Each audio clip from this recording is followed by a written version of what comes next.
Welcome to doctor Ishan's palate. तर मागच्या व्हिडिओमध्ये आपण बघितलं की बाळंतिणींनी कसा आहार घ्यावा. त्याच्यामध्ये मी तुम्हाला खसखशीची खीर कशी तयार करायची ते सांगितलं होतं. तर त्या व्हिडिओची लिंक मी तुम्हाला वर देत आहे, तुम्ही ती बघू शकतात.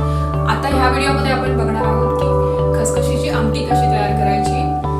तर खसखस ही आयुर्वेदानुसार बल्य, स्निग्ध, वृक्ष, वाताचं शमन करणारी असे गुणधर्म आयुर्वेद ग्रंथात तिचे सांगितलेले आहेत. तर बल्य म्हणजेच की जी बल वाढवते, स्निग्ध म्हणजे जी गुणाने स्निग्ध आहे आणि वात कमी करणारी आहे. कारण की प्रेग्नन्सी, डिलेव्हरी ह्या सगळ्या गोष्टींनंतर स्त्रीच्या शरीरामध्ये वात खूप वाढलेला असतो आणि तो कंट्रोल येणं किंवा तो कमी होणं महत्त्वाचं असतं. तर हे काम खसखस करत असते. म्हणून खसखसीचा आहारामध्ये समावेश करणं हे खूप महत्त्वाचं आहे.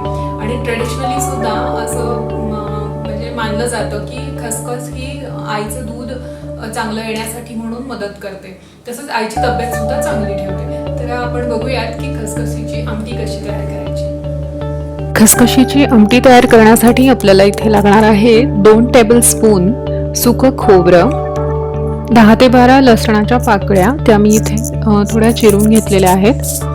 त्यानंतर 2 टेबलस्पून खसखस लागणार आहे. आता एका कढईमध्ये लसणाच्या पाकळ्या भाजून घ्यायच्या आहेत. लसणाच्या पाकळ्या भाजल्यानंतर त्याच्यामध्येच 2 टेबलस्पून किसलेलं सुकं खोबरं टाकून ते सुद्धा थोडं परतून घ्यायचं आहे. खोबरं परतत आल्यानंतर त्याच्यामध्ये खसखस 2 टेबलस्पून टाकायची आणि हे सगळं मिश्रण छानपैकी गोल्डन ब्राऊन होईपर्यंत परतून घ्यायचं. आता हे मिश्रण छान गोल्डन ब्राऊन परतून झालेलं आहे. आता आपण गॅस बंद करूया, थोडंसं थंड होऊ द्यायचं.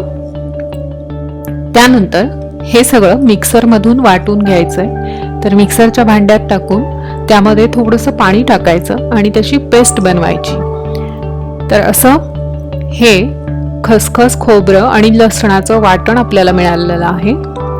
आता आपण फोडणीसाठी कढई ठेवत आहोत. तापलेल्या कढईमध्ये तेल टाकून तेल तापल्यावर त्याच्यामध्ये मोहरी, जिरे, कढीपत्त्याची ताजी पानं आणि आता त्याच्यामध्ये ही खसखस, खोबरं आणि लसणाची पेस्ट आपण त्याच्यामध्ये टाकत आहोत. तर ही छान परतून घ्यायची आहे. याच्यात मेथ्या, थोडीशी हळद, पाव चमचा जिरेपूड, पाव चमचा धनेपूड असं सगळं घालून पुन्हा एकदा हे वाटण परतून घ्यायचं व्यवस्थित.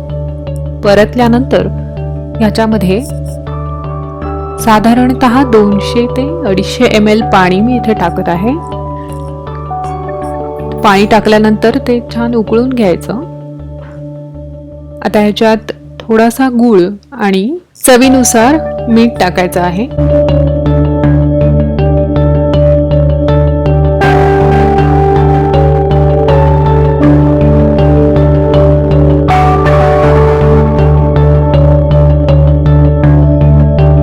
अशा प्रकारे खसखशीची आमटी तयार झाली की तुम्ही पोळी बरोबर, भाताबरोबर खाऊ शकतात.